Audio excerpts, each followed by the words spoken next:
lime coming in. I figured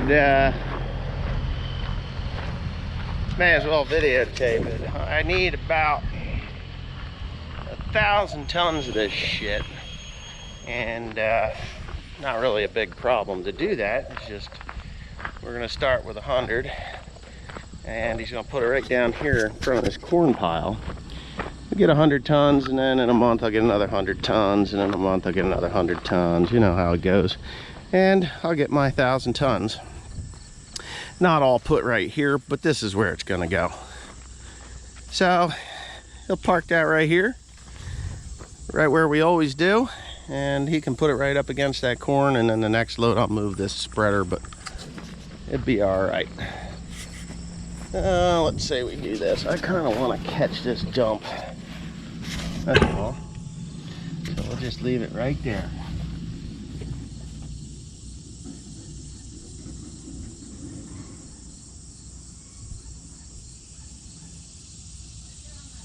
It makes me nervous as hell. I've seen a couple of these trailers go over. Now this is a round bottom, so it'd probably be just fine. There he goes. It just drives me freaking nuts. Oh, this looks like eggshells. Yeah, pull it ahead, you'll be fine. Cool. It's like 25 tons in that sucker. Get a look at the consistency of it. He's gonna bring me 150, he said. Good though. He ain't gonna get me if it goes over. Oh yeah, excellent. Looks good to me. Does kind of have the consistency of eggshells, huh? Oh no, this is really nice.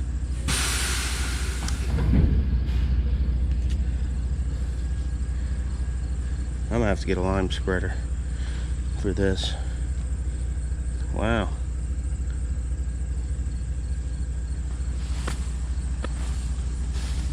We're putting I'm putting equipment away. There's no we and I. Yeah, let me find a place for you. Woo! So I'm putting equipment away because we've got a stupid hurricane coming. You know, that one from like, that went into Louisiana, caused all kinds of havoc down there. Yeah, that one. Anyway, rain in here. Anyway, I gotta do this in a hurry. Teresa's gotta go to church, so I have to watch William, and I really don't feel like bouncing him back and forth in a car seat. I've done it. He's been in and out of trucks today several times, and it's just time to, you know, give the kid a little bit of a break.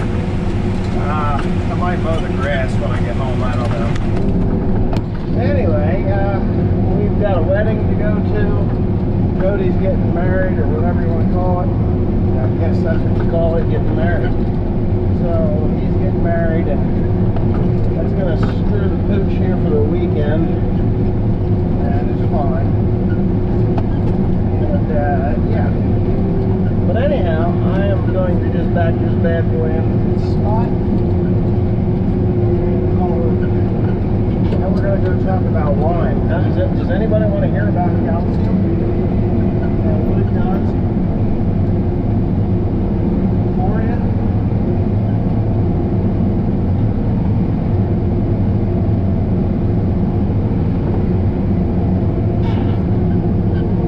No, I can't see what's behind me.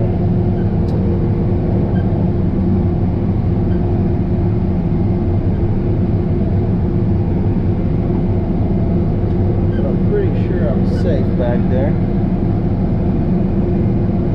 don't have my cleaner, I don't care.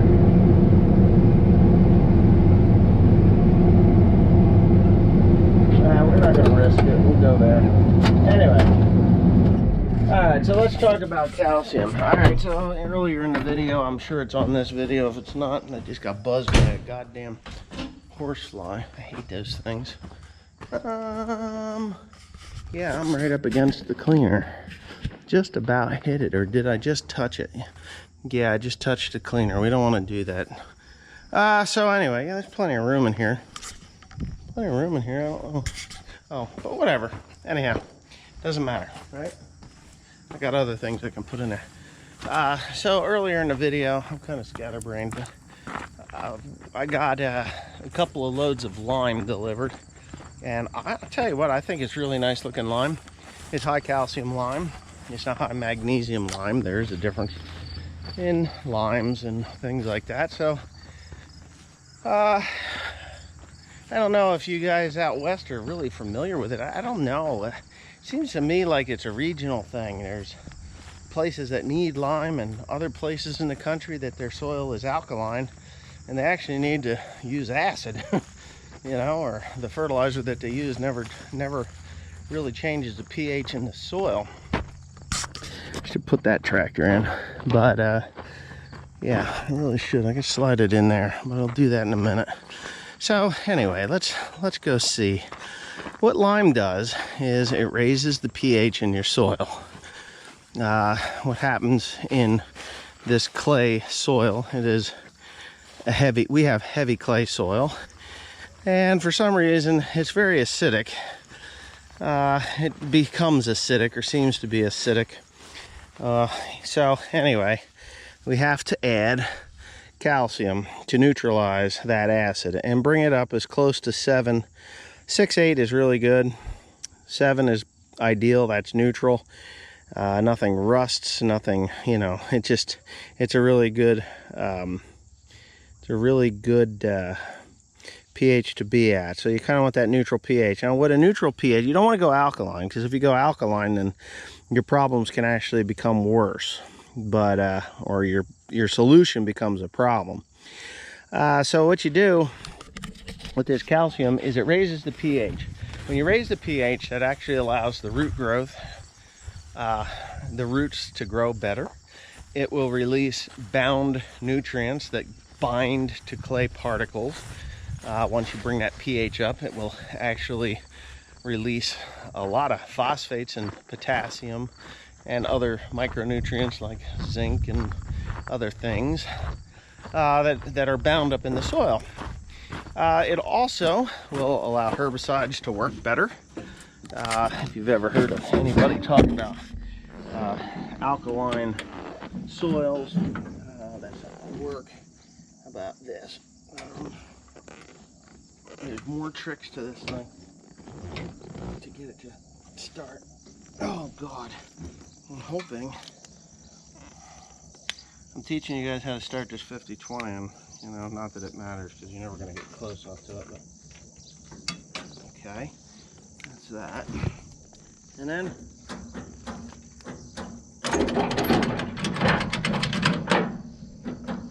are you kidding? Okay. Anyway, while I'm sitting on the 50-20 here, that when you have alkaline soil, it will cause your herbicides to work too well. Like acidic soil hurts roots of the plants, but anyway, I'm really tired. So if this is like a lame ass explanation of calcium, I'm really sorry. I'm just really tired.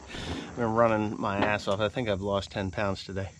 Anyway, you want to neutralize the pH in the soil so that things work better, that nutrients are released and being able to be taken up by the plant, which ultimately ends up in that ear of corn or pod of soybeans or head of wheat, rye, barley, or anything like that.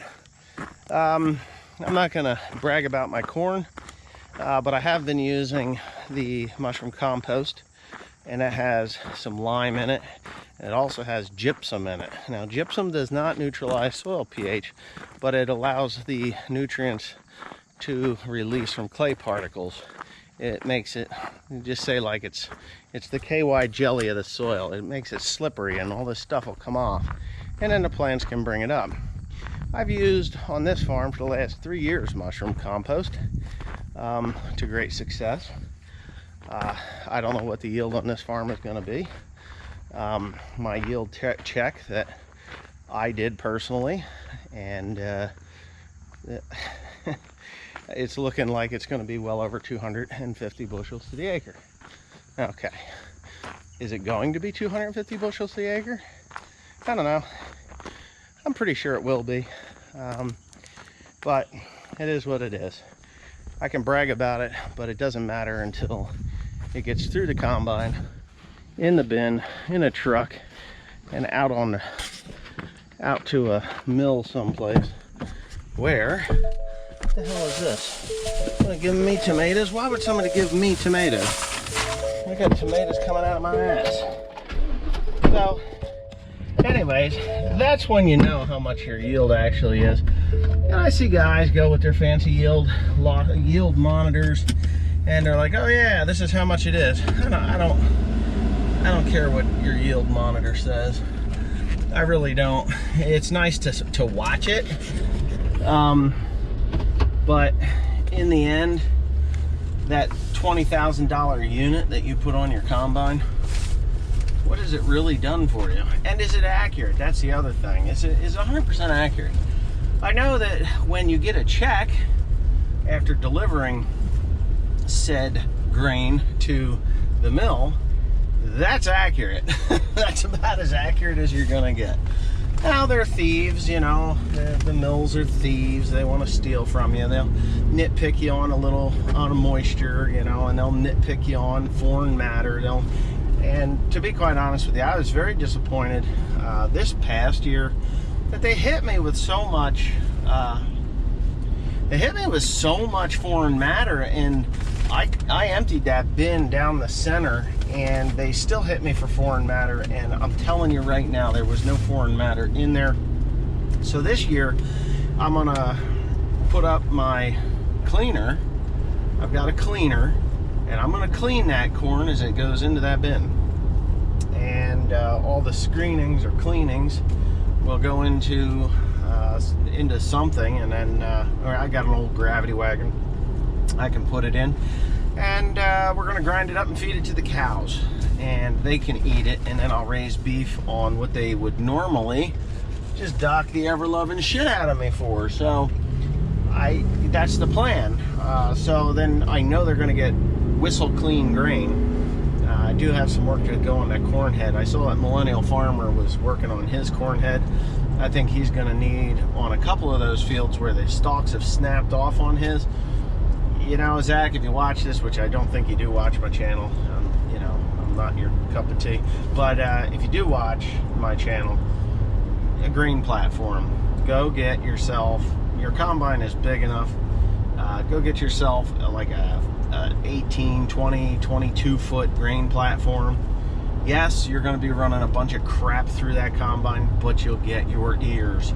You set the hume reel to pick it up. Trying to put snapped off corn stalks through a corn header is going to just drive you to a bar room where you will drink yourself stupid. Grain platform. I've done it in the past. I've had corn that got snapped off.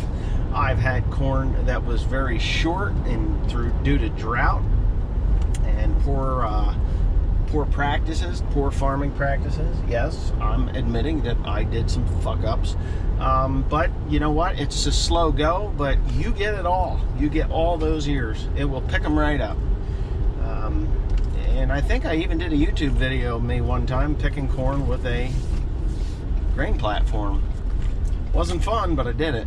Anyway, I'm gonna go home. I'm on my way home. I'm gonna get something to eat. It is actually 6:45. I'm exhausted, and I'm gonna play with William a little while outside, maybe mow the grass, put some earplugs in his little head, and see if he wants to mow the grass with me. But anyways, thanks for watching. All right, so I know that wasn't the best explanation of what calcium does in your soil, but calcium is very important to health, soil health, and the health of your plants. If you're not using manure of some sort, or a compost of some sort, or some kind of organic matter to put back into your soil, especially after years and years and years and years and years and years of soybeans, Grass will put down an organic base as the roots continue to grow, die off, grow, die off. There will be some organic matter there. Soybeans just destroy your organic matter. Corn stalks are a good source of organic matter, but you only put back a portion of what you take off. So, and that is why there was a lot of guys that were complaining about me taking off the corn stalks, because I'm removing all that organic matter from the soil. Well, the fact of the matter was that I was taking like 3 tons to the acre off of a product that I can replace with something better, which is the mushroom compost. The corn stalks take nitrogen to break down. The mushroom compost has nitrogen in it. Mushroom compost, if you leave it in a pile, within 5 years it will be about this thick. It will eat itself. There's nitrogen and micronutrients and all kinds of stuff in there. The best compost to use is actually stuff that's approximately a year old, because it's already gone down through some of that breakdown process. And of course it disappears and gets less and less, but if you still use the same amount of tonnage per acre, you're getting actually more. You still get all your phosphates, you still get all your potash, you still get all your micronutrients, your zinc, your copper, your all this stuff. You don't want a lot of copper, but you do need copper. As a matter of fact, you can put 2 pounds of copper to every acre that you farm every year for the rest of your life and still possibly be deficient in copper and sulfur. Sulfur is another one that we don't have, and there's sulfur in that stuff. So when I take the corn stalks off, I have every intention of putting down compost, in which I have, and I put it down at a rate that is 2 to 3 times as much as what I took off. There is calcium and gypsum in the compost, which slowly raises and stabilizes that pH, but I just want to put down more calcium to bring that pH to a neutral setting, and the compost will be a stabilizer. It will just kind of maintain it. Soil tests prove that it did raise the pH, but the lower your pH, the faster it will bring it up. The higher the pH, the less it's likely to move the needle at all. So if I could get to 6.8, 6.9, 6.7, 8.9, and put down 5 to 10 tons of compost to the acre, work it in with the calcium and the gypsum that is in there, it will never move that needle. It'll just kind of maintain it. It will be there. It'll stay there. Hopefully. I mean, that's what I've recognized on the home farm. The home farm is 6.5, I'm going to put a ton of that to the acre, that calcium that I just purchased, a ton of that to the acre. And yeah, we'll see how it goes. I mean, worst case scenario, it doesn't do shit. Best case scenario, you see higher yields and healthier plants and better brace roots. I'm not happy with the brace roots on this corn at all. I'm going to change varieties. I'm going to actually purchase some different brand, DeKalb and Pioneer. And the Golden Harvest that I have, I'm going to change that to a strictly a grain silage, or a grain variety versus a silage variety. Going to cut down my population from where it's at to where it's going to be. I don't know. We'll see how this yield goes. If this yield is like I suspect it's going to be, I may just keep these 2 varieties on a smaller scale and just kind of branch out a little bit. Add, 12 bags here of a different company, or 24 bags of 2 different companies, 48 bags. It depends. I'm looking at doing somewhere between 300 and 600 acres, depending on what this fall looks like. I'm going to be killing a bunch of hay this fall, so that in the spring it is barren ground and it will be prime and ready for plowing, so that I don't get all those clumps and clods. I'm looking for a vertical tillage machine, and I'm also looking for a subsoiler. A guy I know has a subsoiler, but it's expensive, very expensive. I'd like to have it, but it's expensive. He wants a fair amount of money for it. It's a fair price, it's expensive. I would settle for a 30, 40-year-old machine that is, just a 30 or 40-year-old machine that's you know, like a 4 or 5 shank will do it, and just send somebody out there to rip this ground. But anyways, those are my ideas and plans for the future. Anyways, hope you enjoyed this. I hope my explanation wasn't too retarded for you, but there you go.